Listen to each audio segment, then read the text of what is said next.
ಮುಖ್ಯಮಂತ್ರಿಯಾಗಿ ಡಿಕೆಶಿ ಪ್ರಮಾಣ ವಚನ ಸ್ವೀಕಾರವನ್ನ ಮಾಡಲಿದ್ದಾರೆ. ವಿಧಾನಸಭೆ ಸ್ಪೀಕರ್ ಸ್ಥಾನಕ್ಕೆ ಇದೀಗ ಮೂವರು ಹೆಸರು ಕೇಳಿಬರ್ತಾ ಇದೆ. ಎಚ್.ಕೆ. ಪಾಟೀಲ್, ಲಕ್ಷ್ಮಣ್ ಸವದಿ ಮುಂಚೂಣಿಯ ರೇಸ್ನಲ್ಲಿ ಇದ್ದಾರೆ ಅನ್ನುವಂತಹ ಮಾಹಿತಿ ಸದ್ಯಕ್ಕೆ ಸಿಗ್ತಾ ಇದೆ. ಡಿಕೆ ಸರ್ಕಾರ ರಚನೆಯ ಬಳಿಕ ಸಭಾಪತಿಯ ಆಯ್ಕೆಯನ್ನ ಮಾಡುವಂತ ಪ್ರಕ್ರಿಯೆಯೂ ಕೂಡ ನಡೆಯುತ್ತೆ. ಜೂನ್ 18ರ ಬಳಿಕ ಇನ್ನಷ್ಟು ಶಾಸಕರು ಸಂಪುಟಕ್ಕೆ ಸೇರಲಿದ್ದಾರೆ. ಒಟ್ಟಾರೆಯಾಗಿ ನಿನ್ನೆಯೂ ಕೂಡ ದೆಹಲಿಯಲ್ಲಿ ಸಚಿವಗಿರಿಯ ಕುರಿತಂತೆ ಅಂತಿಮವಾಗಿರುವಂತಹ ನಿರ್ಧಾರವನ್ನು ತೆಗೆದುಕೊಂಡು ಬಂದಿದ್ದಾರೆ. ಆ ಬೆನ್ನಲ್ಲೇ ಇವತ್ತು ಅದು ಪ್ರಕಟವಾಗಲಿದೆ. ಅದರ ಜೊತೆಗೆ ಈಗ ಎಚ್.ಕೆ. ಪಾಟೀಲ್, ಲಕ್ಷ್ಮಣ್ ಸವದಿ ಅವರ ಹೆಸರು ಕೂಡ ವಿಧಾನಸಭೆ ಸ್ಪೀಕರ್ ಸ್ಥಾನಕ್ಕೆ ಕೇಳಿ ಬರ್ತಾ ಇದೆ. ಒಟ್ಟಾರೆ ವಿಧಾನಸಭೆ ಸ್ಪೀಕರ್ ಸ್ಥಾನ ಅಂತ ಬಂದಾಗ ಮೂವರ ಹೆಸರು ಕೇಳಿ ಬರ್ತಾ ಇದೆ. ಇನ್ನು ರೇಸ್ನಲ್ಲಿ ಸಚಿವ ದಿನೇಶ್ ಗುಂಡೂರಾವ್, ಮಾಜಿ ಸಚಿವ ದಿನೇಶ್ ಗುಂಡೂರಾವ್ ಅವರ ಹೆಸರು ಕೂಡ ಕೇಳಿಬರ್ತಾ ಇದೆ. ಜೂನ್ 18ರ ಬಳಿಕ ಇನ್ನಷ್ಟು ಶಾಸಕರು ಸಂಪುಟಕ್ಕೆ ಆಯ್ಕೆಯೂ ಕೂಡ ಆಗಲಿದ್ದಾರೆ. ಆ ಒಂದು ಪ್ರೊಸೀಜರ್ ಕೂಡ ಮಾಡಬೇಕಾಗತ್ತೆ. ಸದ್ಯ ಈಗ ವಿಧಾನಸಭೆ ಸ್ಪೀಕರ್ ಸ್ಥಾನದ ವಿಚಾರವಾಗಿ ಬಹಳಷ್ಟು ಚರ್ಚೆ ಆಗ್ತಾ ಇದೆ. ಹಾಗಾದ್ರೆ ಈ ಮೂವರ ರೇಸ್ನಲ್ಲಿ ಯಾರ ಹೆಸರು ಫೈನಲ್ ಆಗಲಿದೆ ಅನ್ನೋದನ್ನ ಕೂಡ ಕಾದು ನೋಡಬೇಕಾಗತ್ತೆ. ಒಟ್ಟಾರೆಯಾಗಿ ಬಹಳ ಪ್ರಮುಖವಾಗಿ ಸಂಜೆ ಪ್ರಮಾಣ ವಚನ ಕಾರ್ಯಕ್ರಮ ನಡೆಯಲಿದೆ. ಅದಾದ ನಂತರದಲ್ಲಿ ಈಗ ಸಭಾಪತಿಯ ಆಯ್ಕೆಯೂ ಕೂಡ ಮುಂದುವರಿಯುತ್ತೆ. ಜೂನ್ 18ರ ಬಳಿಕ ಮತ್ತಷ್ಟು ಶಾಸಕರ ಪಟ್ಟಿಯೂ ಕೂಡ ಆಗಲಿದೆ.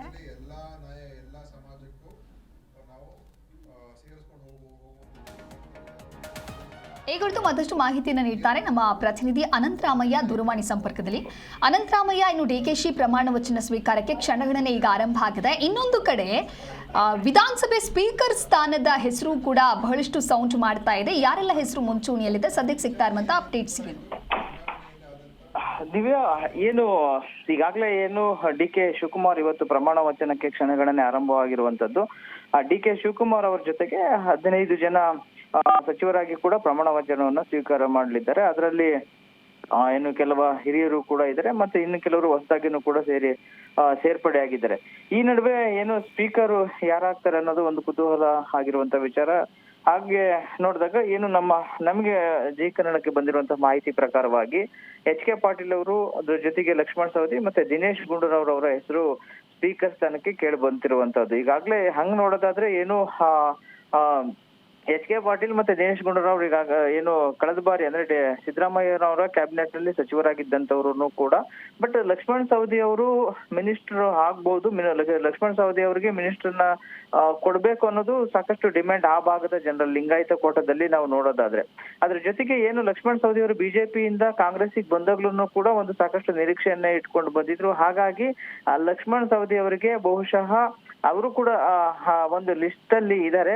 ಆ ಹಿನ್ನೆಲೆಯನ್ನ ನಾವು ನೋಡಿದಾಗ ಬಹುಶಃ ಸ್ಪೀಕರ್ ಅವರ ಸ್ಪೀಕರ್ ಸ್ಥಾನವನ್ನಾದ್ರೂ ಕೊಡ್ಬೇಕು ಅನ್ನೋ ಒಂದು ನಿಟ್ಟಿನಲ್ಲಿ ಆ ಮುಖಾಂತರವಾಗಿ ಬಿಜೆಪಿಯಿಂದ ಕರ್ತಂದಿದ್ದ ಡಿ.ಕೆ. ಶಿವಕುಮಾರ್ ನೇತೃತ್ವದಲ್ಲೇ ಅವರು ಬಂದಿದ್ರಿಂದಾಗಿ ಲಕ್ಷ್ಮಣ್ ಸವದಿ ಅವ್ರಿಗೆ ಸ್ಪೀಕರ್ ಸ್ಥಾನವನ್ನ ಕೊಡ್ಬೋದು ಅನ್ನೋ ಮಾತು ಕೇಳಿ ಬರ್ತಿದೆ. ಅದ್ರ ಜೊತೆಗೆ ಎಚ್.ಕೆ. ಪಾಟೀಲ್ ಅವ್ರಿಗೂ ಕೂಡ ಒಂದು ರೇಸ್ ನಲ್ಲಿ ಇದ್ದಾರೆ. ಎಚ್.ಕೆ. ಪಾಟೀಲ್ ಅವ್ರಿಗೂ ಕೂಡ ಮಾಡ್ಬೋದು ಅನ್ನೋ ಒಂದು ಮಾತು ಕೇಳಿ ಬರ್ತಾ ಇರುವಂತದ್ದು.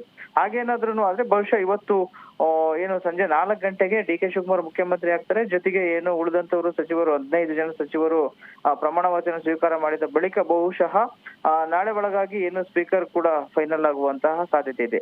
ಇನ್ನು ಉಳಿದಂತೆ ಜೂನ್ 18ರ ನಂತರ ಅಂದ್ರೆ ರಾಜ್ಯಸಭೆ ಚುನಾವಣೆಯ ನಂತರ ಉಳಿದಂತಹ ಶಾಸಕರನ್ನ ಸಚಿವ ಸಂಪುಟಕ್ಕೆ ಸೇರ್ಪಡೆ ಮಾಡುವಂತಹ ಕಸರತ್ತು ಕೂಡ ನಡೆಯುತ್ತೆ. ಫಸ್ಟ್ ಫೇಸ್ ಅಲ್ಲಿ ಮಾತ್ರ 15 ಜನ ಪ್ರಮಾಣ ವಚನ ಸ್ವೀಕಾರ ಮಾಡ್ತಾರೆ. ಸೆಕೆಂಡ್ ಫೇಸ್ ಅಲ್ಲಿ ಅಂದ್ರೆ 18ರ ನಂತರ ರಾಜ್ಯಸಭೆ ಚುನಾವಣೆ ನಂತರ ಉಳಿದಂತವ್ರನ್ನು ಕೂಡ ಕ್ಯಾಬಿನೆಟ್ಗೆ ಅವಾಗ ಸೇರ್ಪಡೆ ಮಾಡಿಕೊಳ್ಳುವಂತಹ ಒಂದು ಚರ್ಚೆ ಕೂಡ ನಡೆದಿರುವಂತದ್ದು. ದಿವ್ಯಾ, ಥ್ಯಾಂಕ್ ಯು ಅನಂತರಾಮಯ್ಯ ನಿಮ್ಮೆಲ್ಲ ಮಾಹಿತಿಗಾಗಿ.